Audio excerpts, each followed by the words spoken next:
మొన్న దుర్మార్గం చేశారు పహల్గాం దగ్గర. ఏడ్చుకున్నా.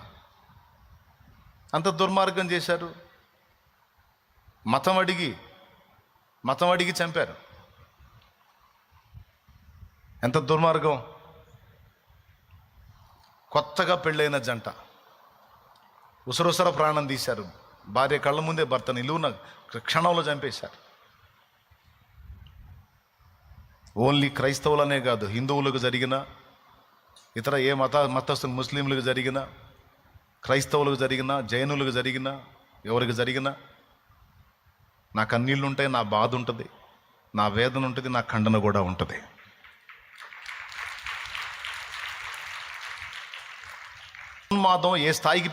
మతోన్మాదం ఏ స్థాయికి పెరిగిపోయిందో చూడండి. అమాయకుల్ని చంపేశారు. జస్ట్ టూర్కి వెళ్ళిన వాళ్ళని, టూరిస్టుల్ని చంపారు.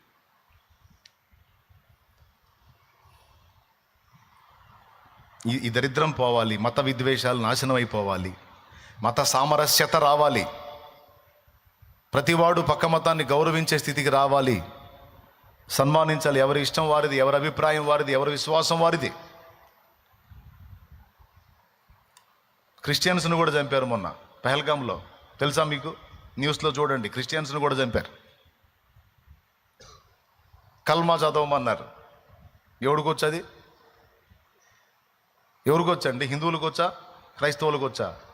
క్రైస్తవుని ప్రార్థన చేయమంటే చేస్తాడు, హిందువుని పూజ చేసి దండం పెట్టంటే పెడతాడు. కల్మా ఎవడికొచ్చు? కల్మా పడో రాదు నాకు, అట్లయితే అయిపోయింది.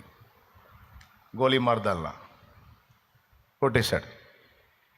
మత విద్వేషం. ఈ విద్వేషంతోనే దైవజనుడిని కూడా ఒక దారి చేశారు. ఈ మత విద్వేషం నాశనం అయిపోవాలి. భారతదేశంలో మత సామరస్యత రావాలి. ప్రతివాడు పరమతాన్ని గౌరవించే స్థితికి రావాలి. ఎవడు దూషించినా వాడిని కట్టడి చేయాలి. క్రైస్తవుడు హిందుత్వాన్ని దూషించినా క్రైస్తవుడిని కట్టడి చేయాలి. క్రైస్తవ్యాన్ని దూషించి ద్వేషించినా హిందువుని కట్టడి చేయాలి. ముస్లింల విషయంలో కూడా అలానే ఉండాలి. మత సామరస్యత, సమైక్యత రావాలి. దేవునికి స్తోత్రం కలుగునుగాక. హల్లెలూయా.